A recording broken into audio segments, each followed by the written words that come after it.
Pemirsa, bermain dengan 10 pemain pada menit ke-59 akibat Jordi Amat mendapat kartu merah.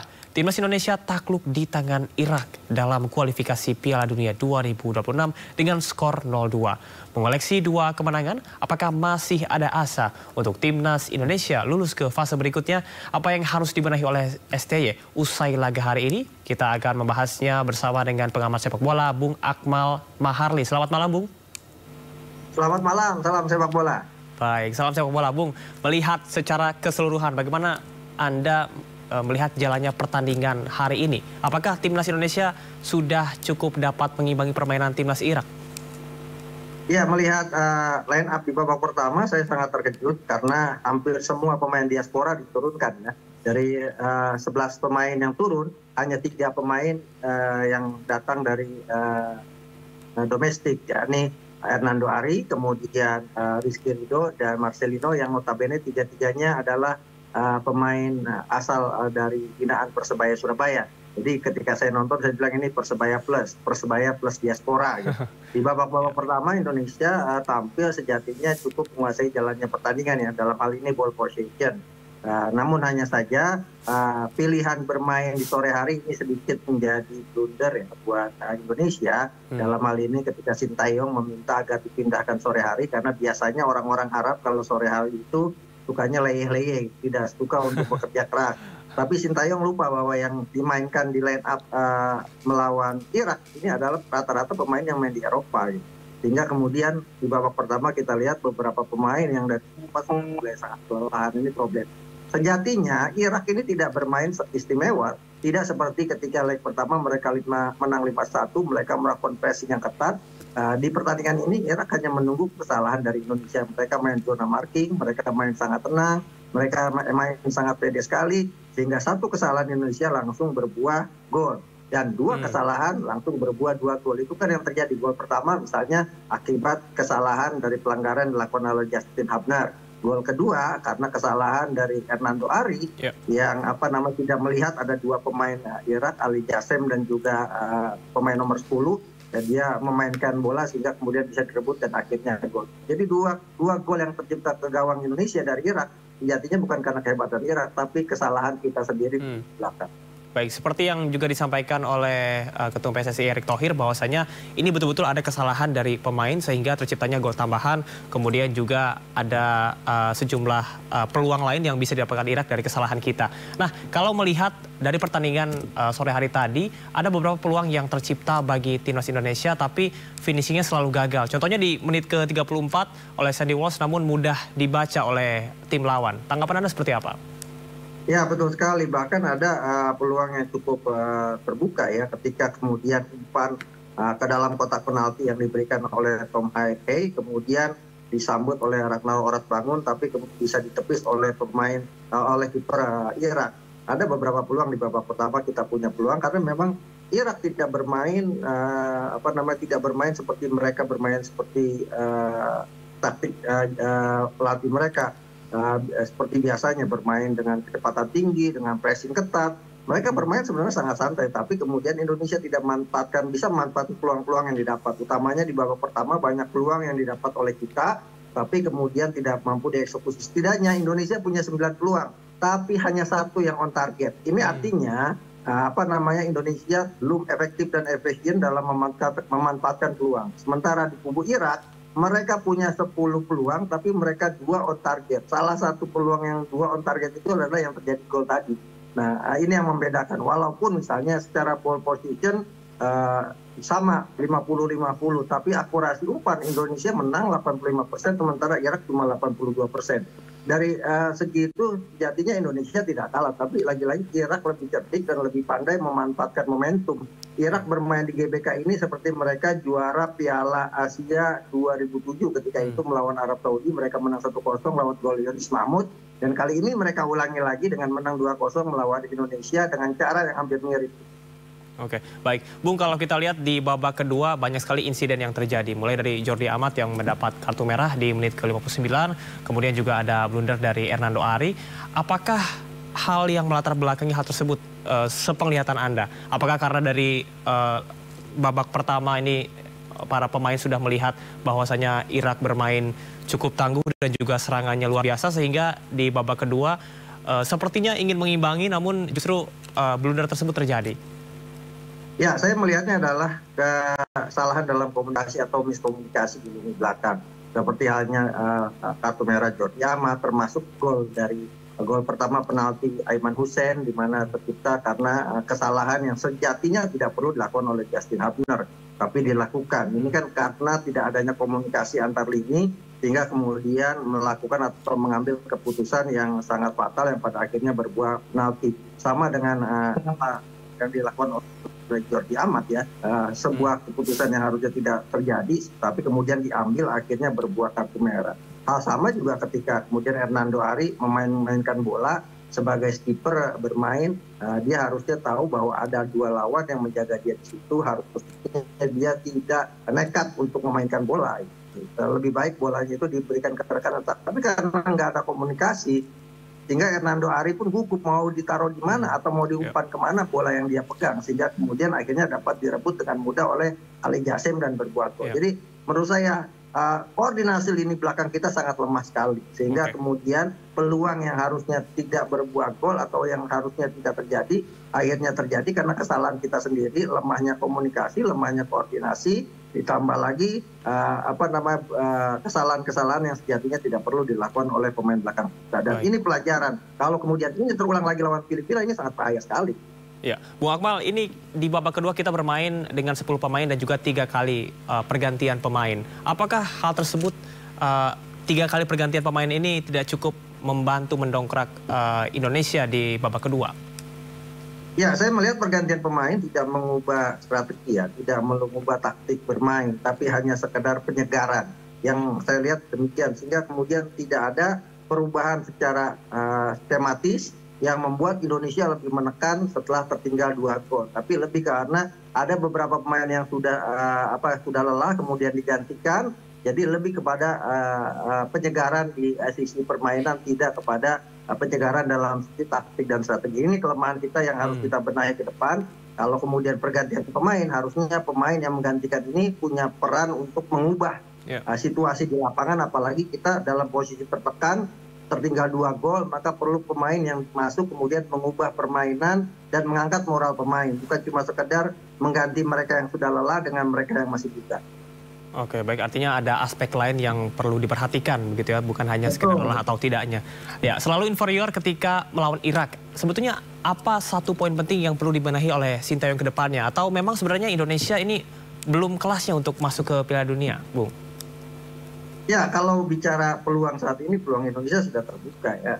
Di mana memang kalau di grup F ini lawan terberat Indonesia ya Irak, dan itu sudah terbukti. Sekarang kan 4 kali kita bertemu Irak ya dalam berbagai kompetisi. Pertama, di leg pertama Piala Dunia kita kalah 5-1. Kemudian di Piala Asia kemarin kita kalah 3-1. Di Piala Asia U23 kita kalah 2-1. Kali ini di leg kedua Piala Dunia kita kalah 2-0. Artinya Irak memang levelnya di atas Indonesia. Ditambah lagi misalnya kalau kita berkaca kepada 13 pertemuan terakhir, Indonesia hanya menang 2 kali, 8 kali kalah lawan Irak, dan 3 kali hasilnya imbang. 2 kemenangan itu terjadi tahun 1958 kualifikasi Olimpiade, ketika itu kita menang 2-1 lawan Irak.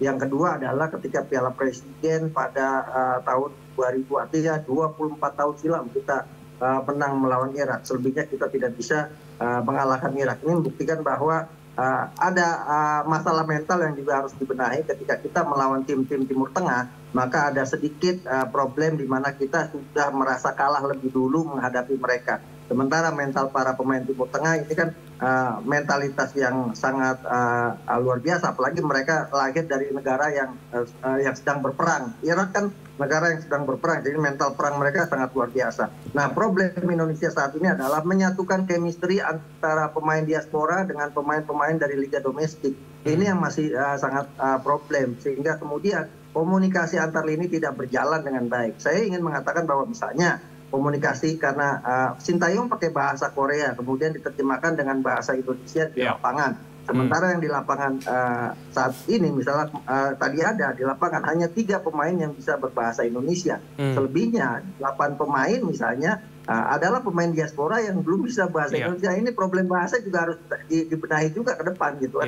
Jangan sampai harus juga ada penerjemah dengan bahasa Inggris mendampingi Sintayong, sehingga ketika Sintayong bicara selama ini kan diterjemahkan oleh JJ dengan bahasa Indonesia. Sementara tadi yang di lapangan yang berbahasa Indonesia cuma 3, Hernando Ari, Marcelino Ferdinand, sama Rizky Ridho. Selebihnya adalah berbahasa asing. Nah ini kan problem yang secara tidak langsung bisa jadi mempengaruhi penampilan pemain di lapangan. Betul, Bung. Artinya sesuatu yang mungkin dianggap tidak terlalu penting seperti language barrier justru ini menjadi salah satu hal yang perlu diperhatikan ke depannya, begitu ya, Bung? Betul. Ya. Jadi ke depan saya pikir perlu ada penerjemah pakai bahasa Belanda atau mungkin pakai bahasa Inggris, sehingga kemudian apa yang diinginkan Sintayong di lapangan bisa dipahami benar-benar oleh pemain yang ada di lapangan. Oke, Bung, meski hari ini tentunya kita bersedih karena hasilnya tidak sesuai dengan harapan, tapi masih ada asa. Bahkan Pak Erick Thohir menyebutkan bahwasannya masih ada babak penentu Indonesia versus Filipina. Kalau tidak salah di babak sebelumnya ataupun juga di pertemuan yang sebelumnya Indonesia dan juga Filipina ini 1-1 dan mungkin apakah Indonesia memiliki kans untuk lolos ke putaran ketiga kualifikasi Piala Dunia 2026? Ya, bahkan kalau hari ini pertandingan Vietnam dengan Filipina saja Indonesia sudah lolos. Jadi malam ini Vietnam bermain dengan Filipina. Filipina menang, Indonesia lolos. Atau imbang, Vietnam dengan Filipina, Indonesia lolos. Jadi peluang Indonesia lolos masih ditentukan hari ini. Kalau kemudian hari ini Vietnam menang, baru ditentukan melawan Filipina. Dan kalau kita melihat materi pemain kita melawan Filipina, saya masih melihat kita lebih di atas Filipina saat ini materi-materi pemain diaspora kita. Memang Filipina juga banyak pemain keturunan yang ada saat ini, tapi secara kelas gitu kan, kelasnya lebih pemain-pemain kita lebih punya kelas diasporanya dibanding para pemain dari Filipina, karena kita kan bermain banyak di Liga Belanda gitu kan, kemudian ada yang di Liga Inggris, ada yang juga di Liga Malaysia. Sementara rata-rata pemain dari Filipina hanya kiper yang bermain di Inggris, selebihnya main di Amerika dan sebagainya. Jadi kalau bicara peluang lolos, kita masih punya peluang ya sekitar 80% untuk lolos. Syaratnya kita menang lawan Filipina, apapun hasil yang didapat oleh oleh Irak ya, oleh Vietnam. Bahkan kalau Vietnam misalnya menang 2 kali juga, gitu kan, kita sayangnya tadi kita tidak seri. Kalau kita tadi seri 2 kali, maka kita lolos walaupun Vietnam menang dengan banyak gol melawan Filipina dan Irak nantinya. Tapi karena tadi kita kalah, akhirnya perjuangan kita pilihannya hanya satu, kita menang lawan Filipina di partai terakhir, dan saya sangat yakin kita bisa melakukan. Iya, Bung, bagaimana cara kita untuk bisa tetap memberikan semangat yang membara, namun tidak meremehkan begitu? Karena Filipina ini kalau kita lihat berada pada klasemen poin paling bawah. Dan Pak Erick Thohir juga menyebutkan bahwa Ketua Umum dari Federasi Sepak Bola Filipina juga baru. Artinya pastinya akan ada strategi baru nih untuk bisa melawan Indonesia. Ya, yang pasti apa yang menjadi problem di pertandingan melawan Irak harus dibenahi oleh Sintayong. Salah satunya adalah problem yang paling akut ke depan melawan Filipina adalah absennya Jordi Amat. Ini harus digantikan, dan saya pikir penggantinya ada Spadan yang hari ini tidak main, ada Jai Ices. Bahkan kalau bicara lebih kecepatan, tenaga, kebugaran, Jai Ices lebih bertenaga, lebih mudah dibandingkan dengan Jordi Amat. Kita tidak ada problem di sisi lini belakang. Dan kemungkinan Calvin Verdong bisa main setelah disumpah kemarin menjadi warga negara Indonesia, dan juga tinggal menunggu administrasi perpindahan federasi. Saya pikir melawan Filipina Verdong bisa main. Kita punya tambahan, sayangnya Martin Paes masih terkendala di kas untuk kasus kepindah keluarga negaranya dari Belanda menjadi Indonesia. Kalau kemudian bisa sudah selesai, ini akan sangat bagus sekali, karena posisi penjaga gawang ada Martin Paes yang diharapkan bisa membuat pertahanan Indonesia semakin kuat. Tapi yang pasti apapun, walaupun secara rekor pertemuan kita sangat superior berhadapan dengan Filipina, yang paling penting adalah jangan anggap remeh seperti tadi dikatakan oleh Kamara, bahwa siapapun lawan di lapangan, maka mereka adalah musuh yang harus taklukkan dengan mental yang kuat, dan jangan pernah menganggap remeh lawan, karena bisa jadi yang kita anggap remeh justru bisa mengalahkan kita. Jadi Filipina dengan segala kelebihan dan kekurangannya, kita dengan kelebihan yang kita miliki, apalagi kita tuan rumah, maka pilihannya adalah kemenangan menjadi harga mati yang tidak boleh tawar. Kita di partai pertama imbang 1-1 melawan Filipina. Kita berharap di partai kedua ini ya kita bisa menutup kualifikasi Piala Dunia babak kedua zona Asia Grup F bisa kita tuntaskan dengan kemenangan, sehingga tiket ke babak ketiga kita bisa bawa pulang dengan semangat kebersamaan yang kita hadirkan di Stadion Utama Gelora Bung Karno Senayan. Ya, artinya setidaknya 3 poin lagi untuk bisa terus berjuang ke babak selanjutnya. Bu Akmal, terakhir penegasan peta kekuatan seperti apa yang Anda harapkan untuk nanti melawan Filipina?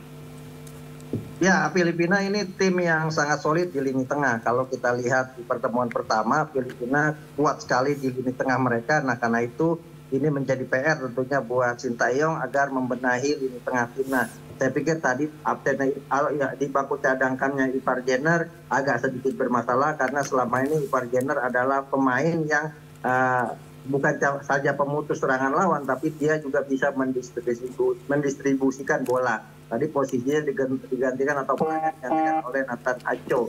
Nah, ini yang yang saya lihat ada sedikit problem di sini. Kemungkinan Ivar Jenner akan main di di babak awal atau di sebagai line up ketika berhadapan dengan Filipina. Begitu juga lini depan, tadi kita lihat Ratna Mangun dan Rafael Struijk tidak begitu banyak menunjukkan ketajamannya sebagai striker. Saya pikir dengan tenaga yang lebih bugar, kemudian dengan semangat yang lebih, melawan Filipina adalah kesempatan buat Ratna Mangun dan juga Rafael Struijk menunjukkan bahwa mereka adalah striker-striker yang layak diandalkan. Dan yang terakhir, yang paling penting adalah lini belakang, jangan lagi bikin blunder seperti apa yang terjadi melawan Irak. Karena kesalahan sedikit di lini belakang itu akan menjadi keuntungan buat lawan. Jadi buat saya yang paling penting adalah STY selalu tetap yakin. Oke, baik. Prediksi skor, Bung, untuk tanggal 11 Indonesia versus Filipina. Ya, saya sih berharap menang besar ya. 3-0 lawan. 3-0. Kalau Vietnam bisa kita kalahkan 3-0, Filipina bahkan pernah kita kalahkan 13-0 pada tahun 2002 gitu kan. Ya, sekarang 3-0 akan menjadi bukti bahwa kekuatan sepak bola Indonesia sudah layak dianggap level Asia gitu kan. Apalagi kemenangan itu akan meloloskan kita ke babak ketiga, di mana babak ketiga kita akan bertemu tim kuat Asia, kan ada Jepang di sana, ada Saudi Arabia, ada Korea Selatan, ada Korea Utara, ada Iran tetangganya atau musuh bebuyutannya Irak, ada Australia. Kita akan bertemu tim-tim elit Asia untuk lolos ke atau memperebutkan Piala Dunia 2026. Saya pikir ini PR besar yang harus kita tuntaskan di lapangan melawan Filipina 11 Juni 2026. Kita menang 3-0 lawan Filipina. Amin. Baik, terima kasih Bung Akmal Maharli selaku pengamat sepak bola. Kita harapkan bahwa tim Indonesia ini betul-betul bisa mengevaluasi diri sehingga bisa mendapatkan yang terbaik pada 11 Juni mendatang. Terima kasih Bung Akmal. Selamat malam, selamat beristirahat. Salam sepak bola. Salam sepak bola.